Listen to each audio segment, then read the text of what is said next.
It's now time for the guided tour of UNBC's Prince George campus, and there's no better place to start than with a bird's eye view.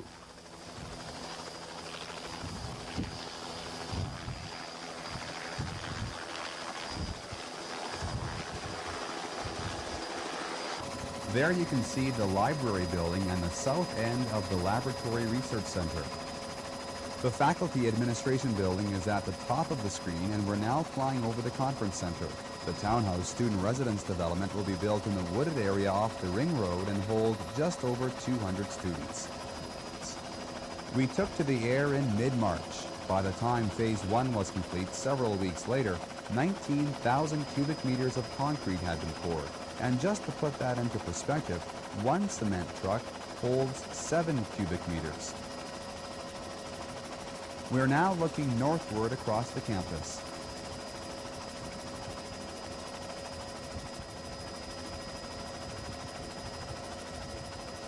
During the summer of 1992, there were 300 workers on site at the peak times. This summer, there will likely be about 500 workers. The entire campus and the endowment lands total about 1,000 acres on Cranbrook Hill. The first capping ceremony was held on the roof of the library building in the fall of last year, and that's where we begin our tour with UNBC's Director of Facilities, Godfrey Medhurst. Now, we're on top of the library right now, and so where are you going to take us then on the tour? So we basically go around the campus like this. Clockwise. Yeah, halfway round, what we should do, though, is go up through the tunnel into the physical plant building, which isn't actually attached to the central part of the buildings, but through a tunnel access. Okay. And we can go up and access that building, too. Great. So we just came from the roof of the library, and here we are now on top of the administration building. That's correct.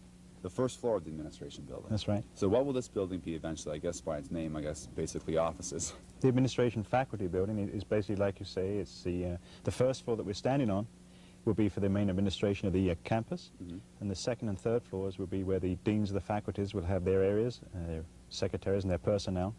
Actually, there is one other floor under here, the basement, even though half it's out the ground. It's the main receiving area and inventory control for the campus stores. And we're standing actually right on top of the computing center with the Senate right behind us. Okay, so this building will also have an atrium up through the middle, won't it? That's correct, just like the library building. It won't be as big as the library building, but you can see the footings here already for the supports for the atrium, yes. Okay. Now this building will be 3 floors high. 3 floors high. Why is it that this building isn't like the library in the sense that the library you can already see how it's going to look, and this building is basically just 1 floor? Okay, well, phase 1 of the construction called for all the concrete to be poured, and the library building just happened to, library and the laboratory building in the background there happened to be mainly concrete. This particular building, there'll be a lot of emphasis on wood and steel in the final construction. Therefore, all you see right now is the concrete foundations. Okay. So next we're off to the cafeteria, which is right over there. Right. So we just came from the administration building, which is just over there. That's correct. And here we are now at the cafeteria. That's right. We're in the second level with the cafeteria. There's two levels. The area below is slightly larger than this area up here. And you access it via a spiral staircase, which winds its way around the fireplace here behind us. Okay, so there'll be a fireplace through the middle of that. That's right. Or chimney, anyway. That's and correct. then around the outside of the fireplace, but still inside this tall structure, is where the staircase will go. That's correct. Okay, now both levels will be seating area? Yes, it will. Yes, and the main servery area is right underneath us. Servery area attached to the kitchen, and they serve everything here from hamburgers right through to almost 3-course meals. So then here's the basement. That's right. And then we'll go over here, which is the rest of the agora. So we just came now from the cafeteria, and here we are in the agora, and this part of the agora will be the bookstore. I see. Bookstore is right here. We're standing underneath the openings, which are going to be the sun scoops. The sun scoop where the light reflects into the this area here to bring more light into this part of the agora. So even though there's all concrete around, there will be a lot of natural light even in this area. That's correct, yeah.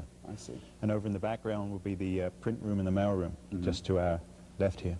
So this will be a pretty high traffic area part of the campus, then I would think. Actually, this part of the agora is where all the traffic will flow from the dining room through the student services over to the laboratory and the library building. I see.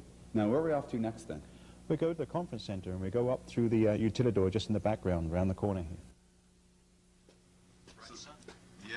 So this is, we're coming out of the Agora now, coming on top of the Agora. That's correct. And leading towards the conference center. That's right. Now the conference center, there's a lot of different rooms and breakout rooms and different things associated with it. That's right. The heart of the conference center is the 350-seat actual conferencing area itself. Yeah. And then there's 10 breakout rooms that can, by removing some of the walls, they can turn into about 3 rooms. Mm-hmm. And that is joined to the fitness center, which we're going to see in a second. Okay.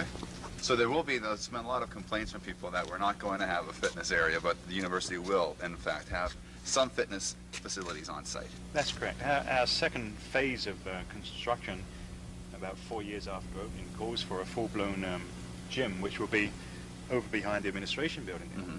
But to start with, we will have a small fitness center here. Yeah, consisting of? Consisting of a weight room, an aerobics room, 3 international-sized squash courts, one of which could be made into a racquetball court. Yeah.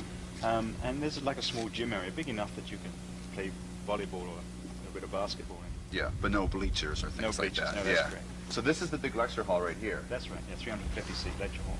Okay. You're standing roughly where the podium would be right here. From the top of the conference center, you can see the Winter Garden, our next destination. So here we are now in the Winter Garden, and this will all be covered by glass here, right? Just like a greenhouse. This will stick up through the Agora roof. Yeah. That's right. Now what's all in here? Okay, down below on our left here is the, actually all this area is where the students will interact mainly. Mm-hmm. Starting over by the front there is the fireplace that looks out onto the courtyard. Yeah. And then there's a video games room. There's a small deli down here, which will be a snack bar deli during the day and a bar at night. There's the student union offices, I believe, just below us here. Yeah. There'll be their radio room, and the main area where they can sit around and really interact. From the Winter Garden, we make our way through the utility corridor, or utilidor, to the physical plant building. Now here we are in the physical plant, your favorite building on campus. That's right, Rob. My favorite building. Why? What's so great about this building? Well, I look at it as the heart of the campus because from here we feed out the hot water system that's going to heat all the buildings in the campus. Mm-hmm. There's going to be 3 gas-fired boilers sitting right here, which will, on a loop system, pump water out to all the buildings in the campus and then return to be reheated. Also, in the summer, we will have an absorption chiller that will keep all the buildings air-conditioned. I see. And as well as that, this being the heart of the campus, we have a building management control system which controls all the air handling systems, all the lighting for all the various rooms, right from this one building. So you can see why this building is very important. So, but nothing basically on campus would work if this building wasn't functioning. That's right, Rob. Okay. Now, right next door to this building is the laboratory, and that's where we're heading next. That's right. And this may be your favorite building, but that one is my favorite building. Oh, it's a nice building too. So now here we are in the rotunda of the laboratory building. And this basically takes us up from the first floor, which is down there, or the basement. The basement. And to the first floor, which is this floor, second and third floors. That's right. There's 4 levels here. Yeah. So what's all in this building? It's pretty self-explanatory by its name, but... Okay. The rotunda splits the building into 2 halves. There's the north end and the south end. In the south end, in the basement, is the main campus locker room, where all the students better use their lockers. Okay. And then on the first floor here, just like research offices, computerized research labs. On the second floor is the main special equipment room where all the instruments like the electron microscope and the NMRs will be housed. And the top floor again is another computerized research lab. Okay. In the north end, in the basement, there's some maintenance shops, acid neutralizing pit, there's storage area for chemicals. And the first, second and third floors in the north end are our 3 main labs, low, medium and highly serviced laboratories for experiments. Okay. What's a low service laboratory? Well, they're just basically benches with very few services. So like your Bunsen burners, beaker type labs. Beaker type thing. And then the higher up you go, the more services you get, up to the top floor where we have all the fume hoods. There are about 17 fume hoods. And then up on the roof will be the 3 main exhaust fans that carry the exhaust the fumes out of the building. Okay, so this building now from this floor, this is the first floor, second floor, third floor. So let's go check out some of what's available higher than this. Okay.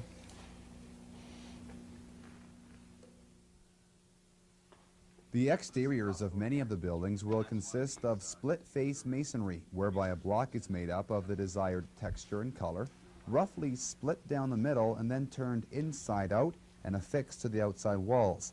The connecting building, or agora, a Greek word for marketplace, opens to the plaza with walls of glass. The top of the one-story agora, however, will be landscaped. So we just came from the top of the laboratory building. That's right. Yeah. And now we're down here in the Royal Mews. Certainly looks like the Royal Mews, doesn't it? This is where, yeah, actually this is where the Queen keeps her horses. Okay. Not. So now we're over to the library. No, this is really the student services area. This is, yeah. This is we're standing in the Student Street right now. In the north end of the agora, there's a big skylight that runs the full length of the Student Street here to bring light down into these two areas. Yeah. In this area here is the main registrar's office where all the students can come to register and where they come to pay all their bills. There's co-op education, learning assistance. There's a small chapel down here. Yeah. The First Nations building is just over there. Okay. And mainly this is where students come to get help on anything that they require in the campus. This is really architecturally interesting too with the archways. It is, yes. It makes a nice feature. Real nice feature. The library is right next door to us here. Right. So that's, I think, where we're off to next, right? That's right. Okay, let's go.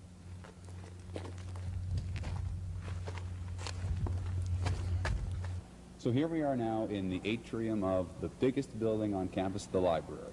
That's right, Rob. There's about 120,000 square feet in this building, beginning with the basement, which is where all the mechanical and electrical equipment are housed. And then the first floor, there's 44 classrooms.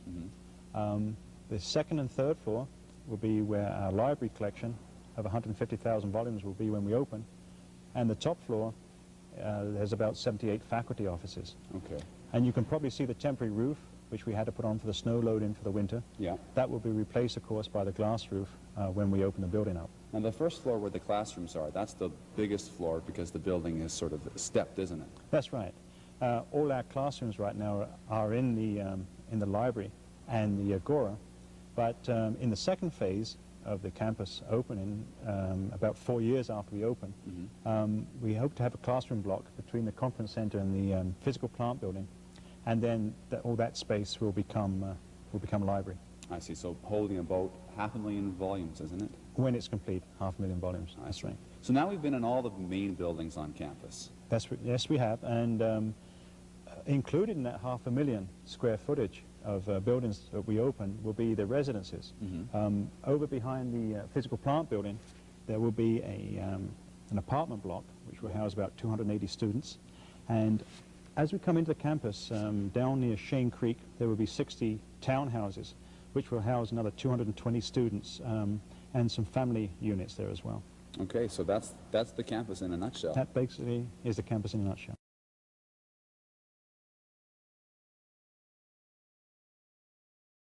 Almost 5,000 people were spread throughout the courtyard and around the agora when the Queen arrived to officially open the campus.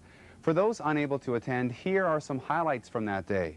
A day UNBC President Jeffrey Weller called a most auspicious start to the life of this university.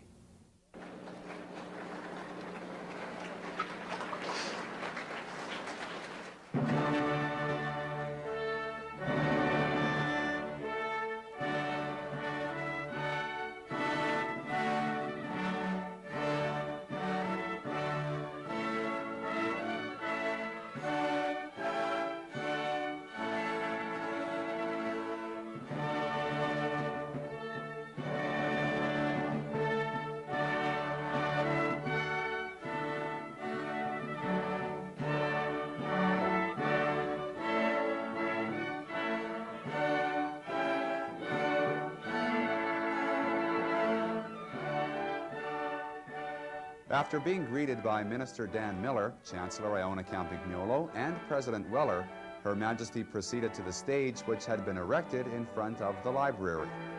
President Weller was first to speak and welcomed those in attendance and the thousands who were following the proceedings live on television and radio.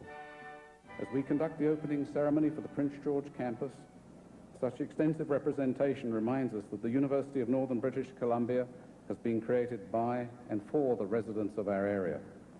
Today is truly an auspicious occasion in the life of this university.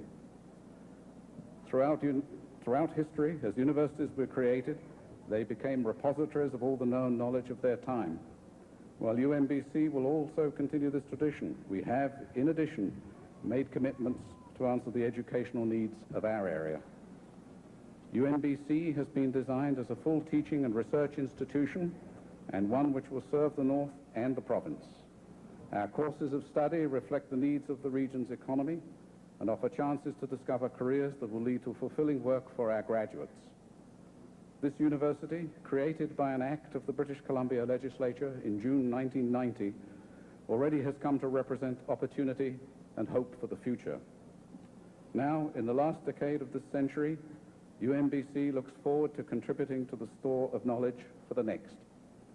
Our scholars will learn and contribute to the discovery of information for contending with life as 21st century citizens.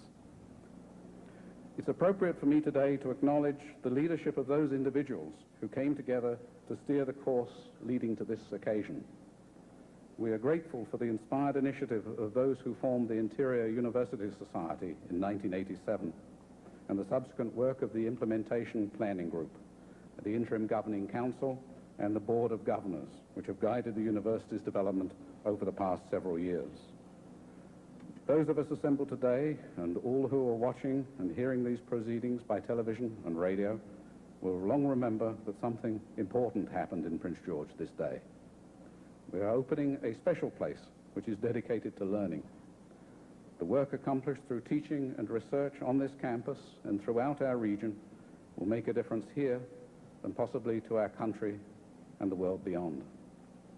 I would like to express my heartfelt appreciation to Your Majesty for gracing this ceremony with your presence. You have brought world attention to the University of Northern British Columbia. Now that the world is watching, we will be even more inspired to live up to our responsibility as a positive force for the advancement of knowledge and the development of human potential. Entertainment from two cultural groups followed President Weller's address. The Lake Babine Elder Dancers performed a number of traditional dances. The voices of the Kermode Choristers Choir from Terrace brought the acoustics inside the courtyard to life. Chancellor Iona Campignolo Today we celebrate both the conclusion of our beginnings and the historic beginning of this most remarkable endeavor, all made even more memorable, Your Majesty, by your gracious presence, bringing with you the eyes of the world. Premier Harcourt, President Weller, and I stood here amongst the trees little more than 2 years ago to open the site on which this magnificent campus now stands. A scant 5 years before that, thousands of people inspired by our founders came together to create a base of funding and individualized commitment from which this university has originated. It has been consistently the achievements and contributions of individuals who have shone most brightly in these beginning struggles.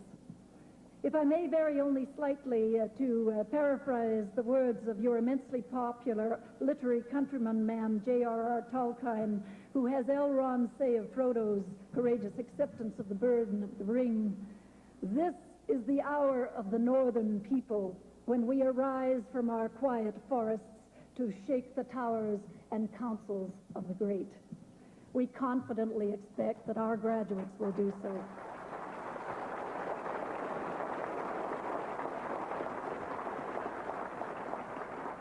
We can all appreciate this magnificent world-class architecture ranged about us here on this escarpment, and we know that within there are state-of-the-art technologies capable of ending forever the logistical and geographical isolation that has for so long separated too many of the people of this region.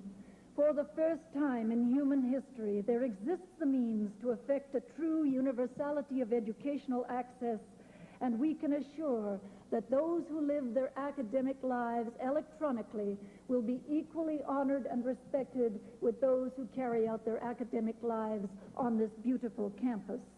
Our university is electronically and physically both a virtual and a very real community member working in reciprocal partnership with the 4 great colleges that surround us and the people of the 204 locales that we have been designed to serve. We're ever mindful, like the historic rivers that were once our first information highways, the University of Northern British Columbia is as much a citizen of the Yaqoon, the Iskut, the Skeena, the Nass, the Stikine, the Bulkley, the Nechako, and the Peace as it is of the Fraser near which this campus stands. Not so readily apparent, I think, as the building and the technology is the assembly here of world-class faculty who are engaged at the very highest levels of research, scholarship, and teaching service. The perceived graying of academe has been expressed here in a faculty who are on average 10 years younger than their counterparts elsewhere. But when it comes to students, our students range in age from 18 to 74 years of age at present, and it is estimated that our student body will always contain a significant number of mature students. There was a time when the world attempted to create a student of eminence by having that student be one of the very few survivors of a system in which the prime function was directed at subtly and blatantly winnowing out the majority of the original entrants. We live in a world that desperately needs the talents, the skills, and the gifts of all our citizens. And we need confident, skilled, and flexible human beings who can be our healers, our helpers, our philosophers, and our naturalists, our scientists, our business leaders, and all those capable of being practical use to the onward march of the human family. So in this time of great doubt and uncertainty, we have been sustained by a steady vision in establishing this university and its first campus about the kind of person that will emerge from this institution. The University of Northern British Columbia seeks to provide an environment in which women and men with solid values and worthy character can learn to think clearly and do anything. They are expected to be whole human beings who study in an atmosphere of respect, where the inclusion of knowledge from the First Nations peoples for whom learning has been a cultural imperative in this region since time immemorial is an integral part of the education of every student who comes here, where men and women are on as nearly an equal footing as can be designed and created today, and where the whole spectrum of human difference is celebrated rather than merely tolerated, and our graduates will be distinguished by an ability to expect change, to think across disciplinary boundaries, to use their own natural and acquired abilities to address and resolve some of the very messy conflicts and complex problems that so characterize our world at this time. Today, Your Majesty, you open a new epoch in all our lives. This new university, I truly believe, is a symbol of the growing importance of British Columbia in Canada and in the world.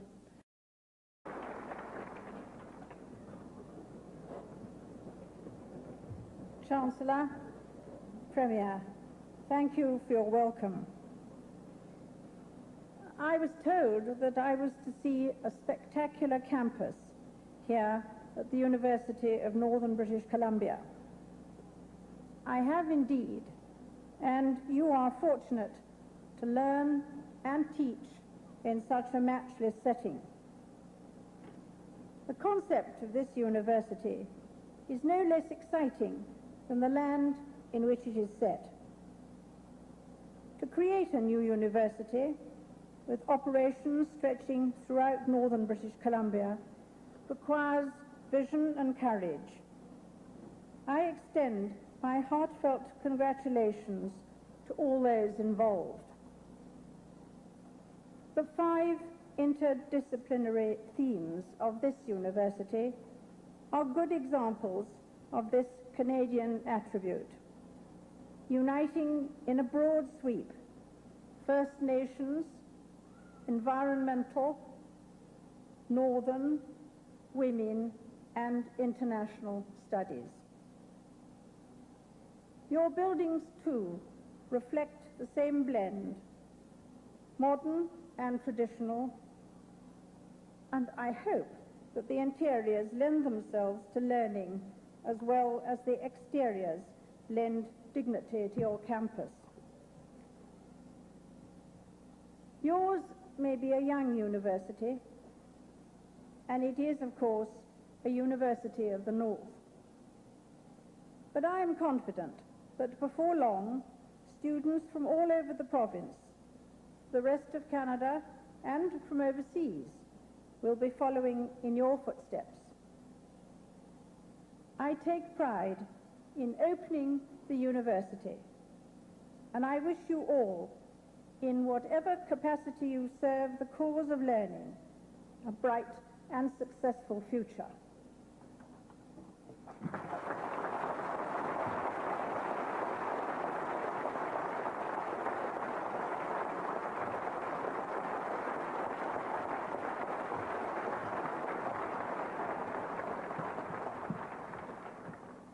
Your Majesty, everyone here today and untold numbers of future students are honored that you have given us your thoughts and your presence on this very special day for us all. I think one of the only things in the world that is greater than a great idea is another and better idea, and one of the ideas that we hope to overturn is that it takes 1,000 years to reach excellence. And so, Your Excellency, Your Majesty, we are delighted you are here, and we thank you. And now I invite you to unveil the plaque that will formally open the Prince George campus.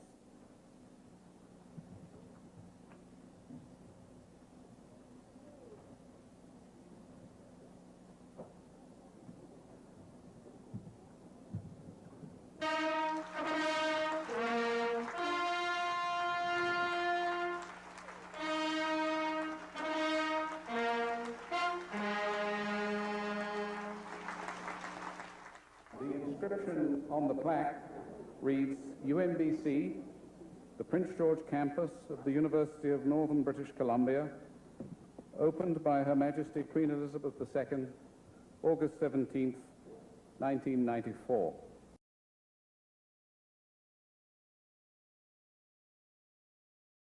UNBC's new president arrived last month, and he was officially installed during an October 19th ceremony at the Prince George Civic Center.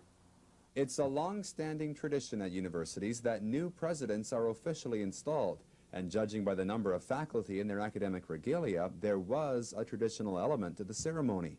But in a speech to the 350 people in attendance, new President Jago spoke of a university more set on the future than rooted in the past.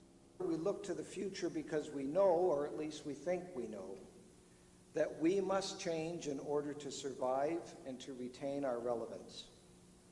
Our traditions station us in time and define us as an institution, but there is a stark reality lying ahead of us, which we must first perceive in order to navigate, and navigate in order to stay afloat.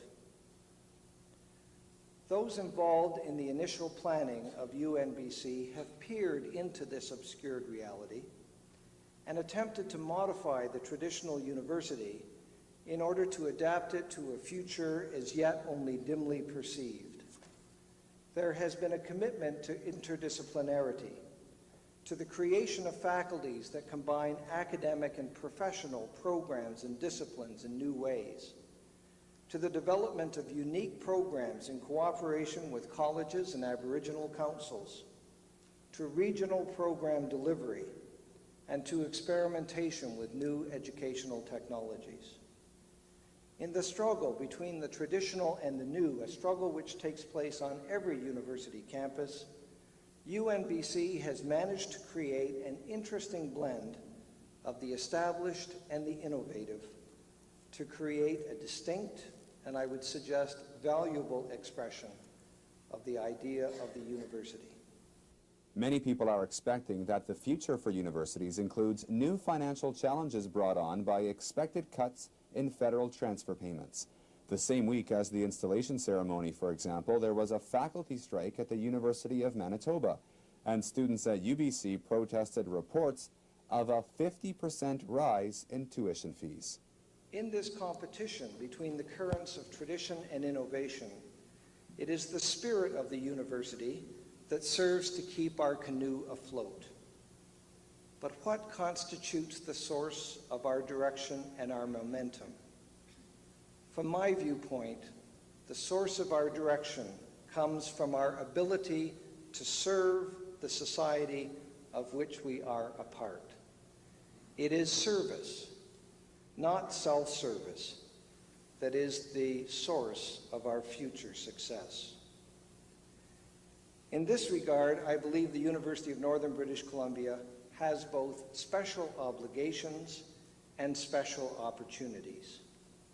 If honored and exploited, these obligations and these opportunities can help make UNBC not just another useful post-secondary institution serving a particular region, but a unique university with sufficient areas of recognized programming and research strength to become a university of national, if not international, distinction.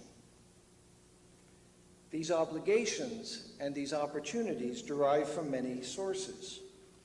From our resolve to work with our educational partners in Northern British Columbia, both the school districts and the colleges, in order to develop innovative joint programs that make the most effective and the most imaginative use of our combined physical and human resources. From our location in a region rich in natural resources, and from a people who are intent on harvesting those resources in a sustainable and environmentally responsible way. From our commitment to work with Aboriginal peoples to assist them in the recovery of their languages and cultures and to enable them to acquire the expertise they need to develop their communities and their resources. From our ability to work closely with industries in this region in order to foster economic growth. I could give other examples of the opportunities we as a new university have. Suffice it to say that through expanded educational programming and the application of research skills to issues of common concern, the interaction of university and community in Northern British Columbia can be, I believe, mutually enriching. Such interaction can certainly lead to the development of a great university, and Northern British Columbia deserves no less.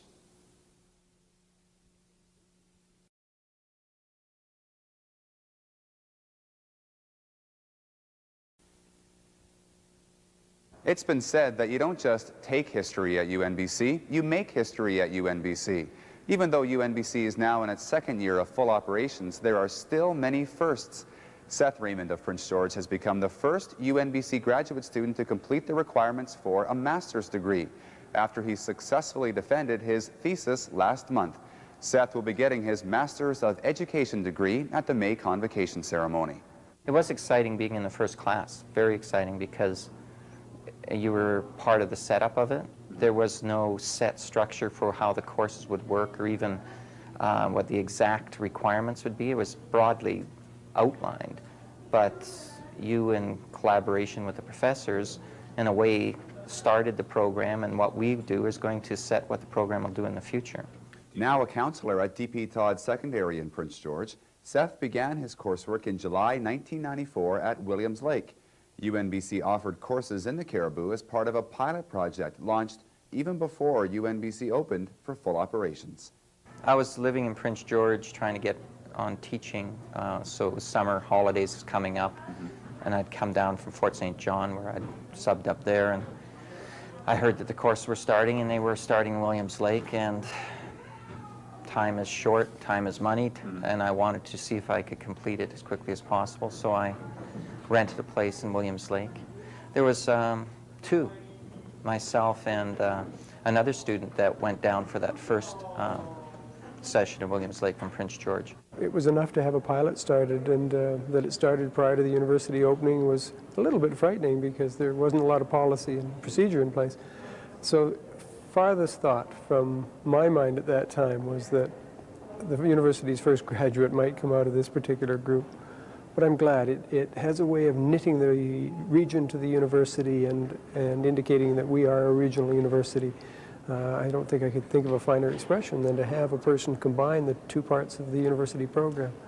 Well, we found a lot of interest, and we found enough, in fact, that I think it really sat us up quite sharply to realize, especially at the master's level, how many people were in fact ready to go on to that stage, and quite eager and quite committed, I think. Basically, I'm very happy with what I got, and in a sense I still feel some support from them even now. Like even while I've been working here for the last few months, I've been kind of constant contact writing my thesis with my supervisors and the professors I used to have.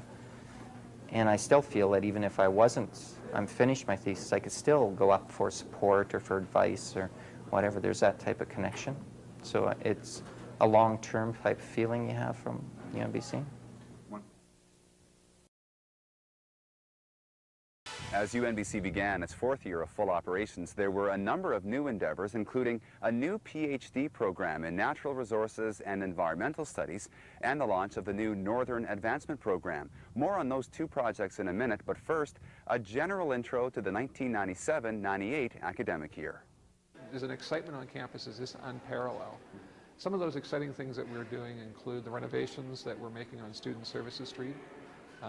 We kicked off the year with a Student Success Week, a week of being able to orientate first-year students to the campus and what we do here at the university.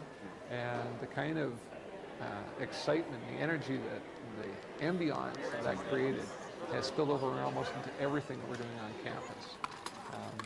So it's been an exciting first couple of weeks of a new term, and I think the university really is passing through the threshold of an exciting future. It's the university's first offering at the doctoral level. It's a PhD in Natural Resources and Environmental Studies, and Erin Sherry is one of the first 4 students. I came from England. I did my master's there, but I'm originally from Ontario, so I guess I've moved around a lot. But yeah, I'm super excited about this program, and it's really diverse, even the students that are involved in it. And it's good to be here at the beginning because there's a lot of creativity. The profs are really open to suggestions. We're going to help mold the program for future students. Everybody's very enthusiastic, so it's a good place to be. What we're hoping to achieve with our PhD program is to develop individuals who have the capacity to advance human knowledge and understanding in an interdisciplinary context. It's a tall order, because to become a very narrow specialist in some field requires tremendous dedication, it requires talent, it requires a lot of hard work. But to bridge between fields requires yet an additional element, which is an imaginative, innovative approach to combining fields of discovery. And we're hoping to achieve that in our programs.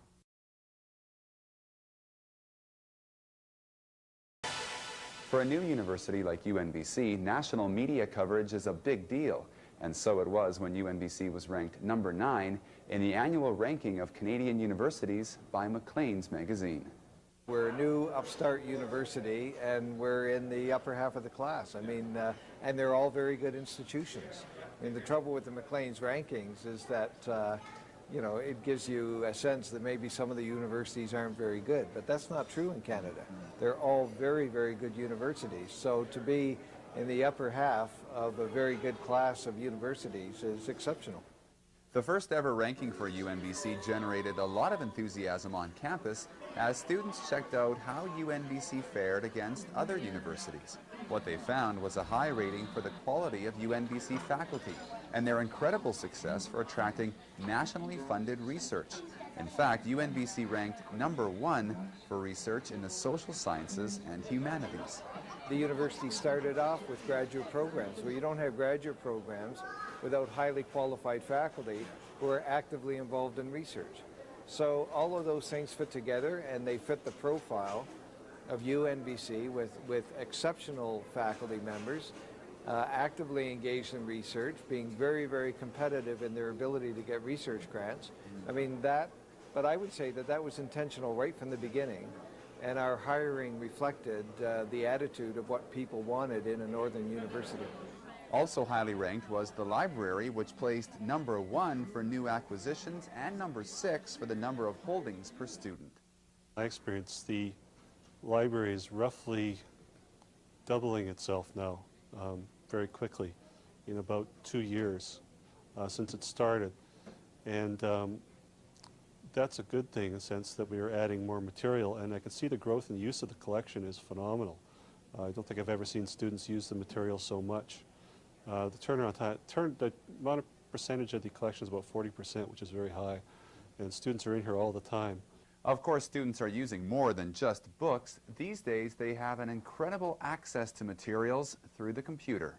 In terms of electronic databases, we're about 70 databases we have access to ourselves, or we have a consortial purchase of, which is a very high number of electronic resources. And that will increase. Our strategy is to increase that as much as possible because it's access to full text, which we don't have, so we don't have the huge space problems or storage problems of other institutions. And also because we can serve the regions in northern British Columbia a lot better because they find it difficult, obviously, to get stuff by mail or by courier, and they can do that electronically from home, and we've just started to introduce that kind of service. There's one database we have access to for students here, Lexis, which is online, which has access to virtually full text of about, must be close to 10,000 publications easily. We'll never be top of the primarily undergraduate because that's not our ambition.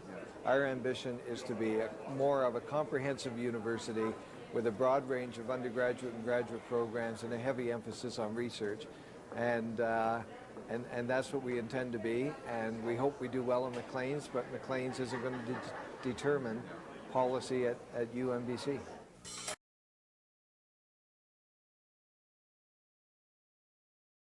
The Northern Timberwolves men's and women's basketball teams kicked off their first official seasons in the BC College League in front of a packed house.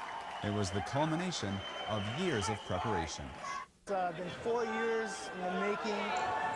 It's for myself being at the university for 8 years now. This is the pinnacle of the time that I've been at the university.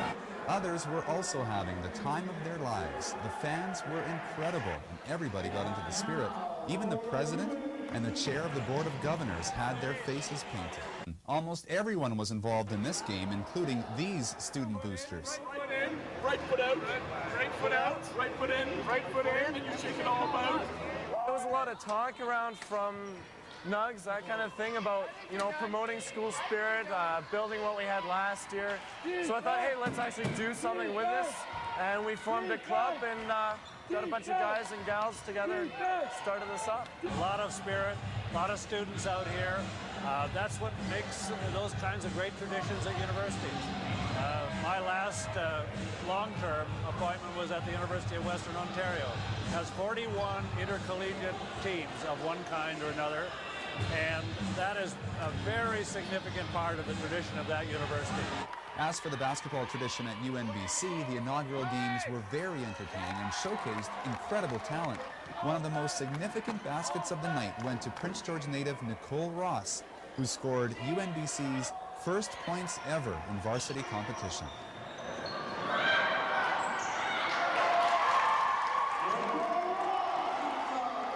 Well, now that you've told me, it's pretty neat. It's something nice I'll be able to look back on, but at the time I didn't even think about it.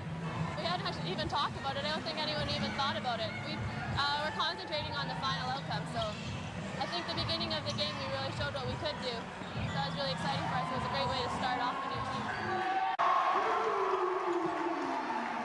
Despite some great shots, the Northern Timberwolves came up a bit short on this night, dropping the game by a few points to the University College of the Cariboo.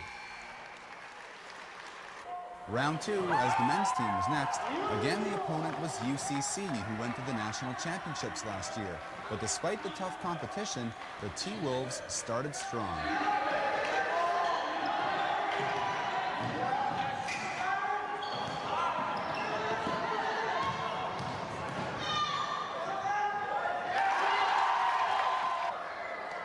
UCC came back and took the lead into the second half, but UNBC fought back.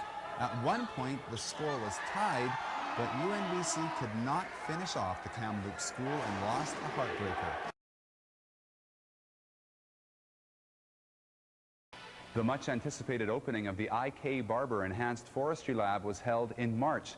Now, as you'll see in this story, the $1.6 million facility is state-of-the-art and is already housing research that will have a significant impact on forest management in northern BC.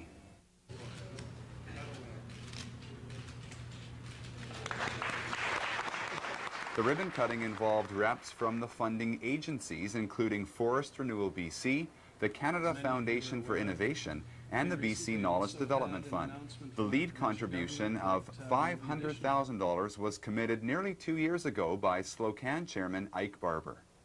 We have to get back to the fundamentals of replacing our forest in a better form that we have found it in.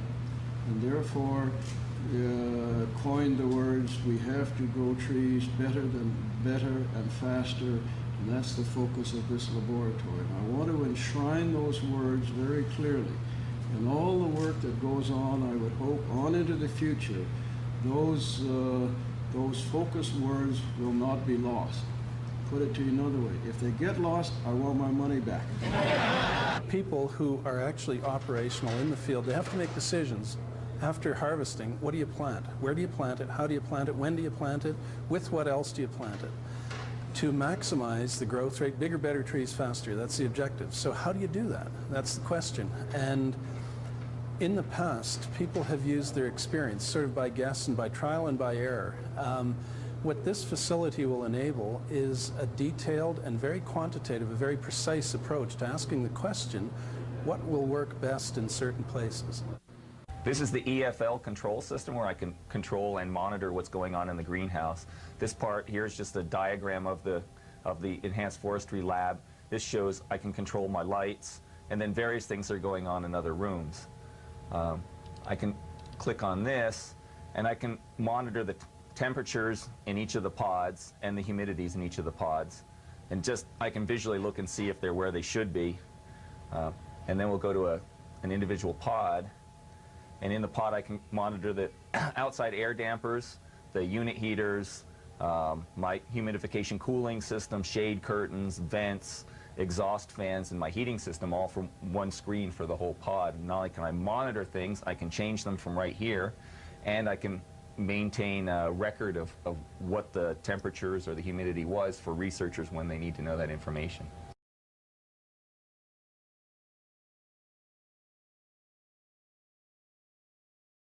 Construction is now underway of a new $18 million lab building at UNBC, which will also include the new Bentley Science Center.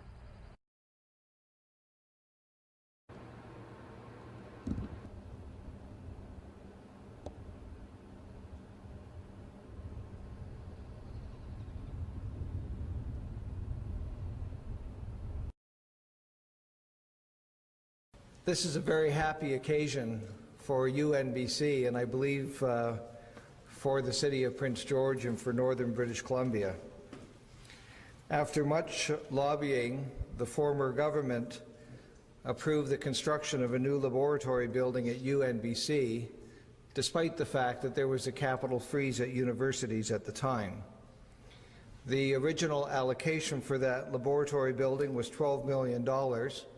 When we worked ourselves through the campus, the Agora, the main thoroughfare in the campus. So there was no provision for a link. We would have undermined the integrity of the campus by building a standalone building where students and faculty would have to go from inside to outside and back inside again.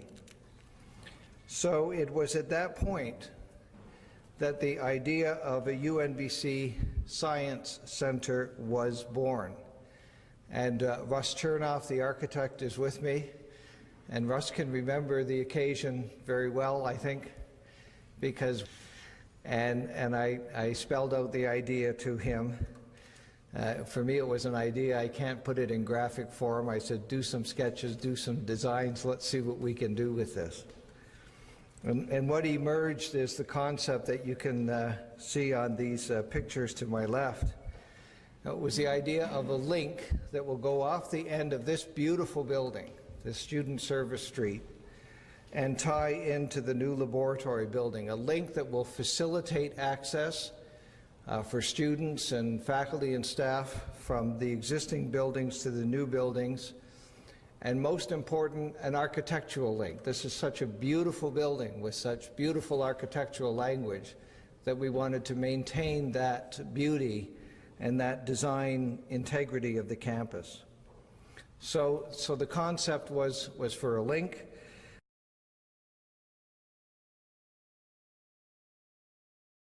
Mr. Premier, it is especially gratifying to me to have you present here today for the unveiling of the design of the Northern Health Sciences Centre. The Northern Medical Program is being designed to be a distinctive component of the UBC medical program with the goal of educating doctors in the North and for the North. It is expected that the students admitted to this program will have the high academic qualifications required of students of medicine, combined with the background and social characteristics that would indicate their desire and suitability for the practice of primary care medicine in the small cities and rural communities that are scattered throughout the vast regions of this beautiful province. These students will spend the majority of their 4 years of study at UNBC and in clinical settings, not only here in Prince George, but in other centres in the Northwest, Northeast, and Central Interior.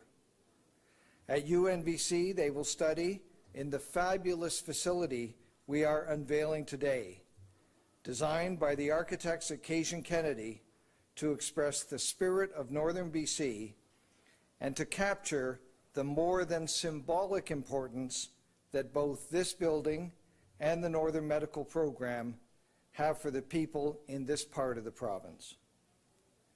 I can assure you that the Northern medical students will be welcomed by communities throughout the North. The Northern Medical Program has been rooted in the needs of Northern communities from the very beginning, will remain wedded to the needs of serving those communities throughout its existence, and will build upon the close ties that UNBC has with Northern communities, both municipal and First Nations, and will become a model of Northern and rural medical education for the world. Here we go, ready? Go!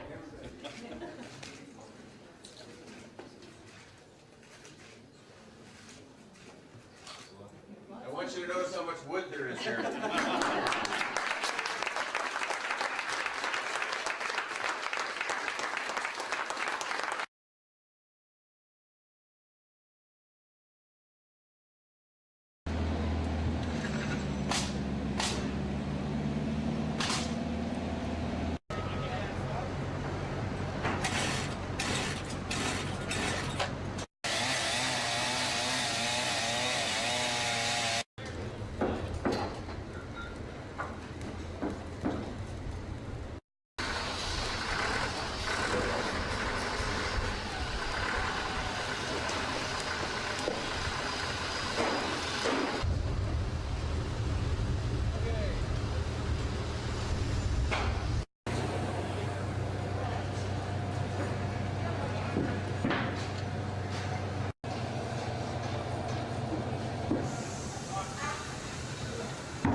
We're celebrating the 10th anniversary of the opening of this campus, and when UNBC was opened, it was a triumph. People in the North had fought for a university, succeeded in getting the money to establish a university, and they were opening an absolutely beautiful campus. But I guess the jury was still out. Nobody knew if a university in the North would really work. And in the last 10 years, UNBC has grown from 1,400 now to close to 4,000 students. It's established a very strong reputation as a center for research. It offers excellent undergraduate and graduate programs, including PhD programs. it offers an unusual number of professional degree programs. So in terms of program mix, in terms of enrollment, in terms of spectacularly successful. And as you can see from the shot, we've added new buildings, a new laboratory building that we're now extending, the Northern Health Sciences Center, which will house the Northern Medical Program. This will be one of very few small universities in the world to be involved in medical education. So yes, we'll be celebrating a remarkable 10 years and the success of this university. And I think we've proved that a university in the North can work, and we'll be honoring the founders and telling them that we've worked hard to achieve their dreams.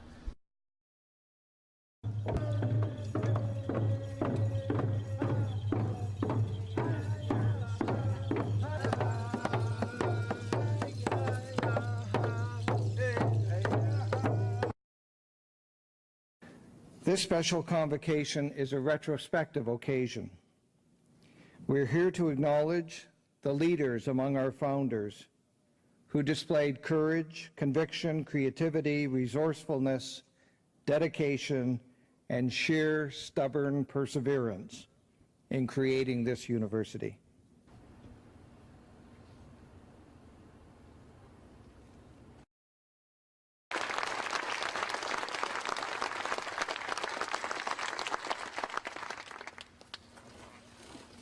All our children deserved access to the tools that they required to unleash that most powerful of all our natural resources, the innovative capacity of our own minds. With an effective web of partnerships across the communities that stretch from the Alberta border to the Yukon and across to Haida Gwaii, in a landscape that is twice the size of France and that is home to 300,000 proud citizens, a 50-year-long record of just 8% of Northerners accessing post-secondary education gave way in the first year of UNBC's operations, so that today that figure is more than double, with most attending this university.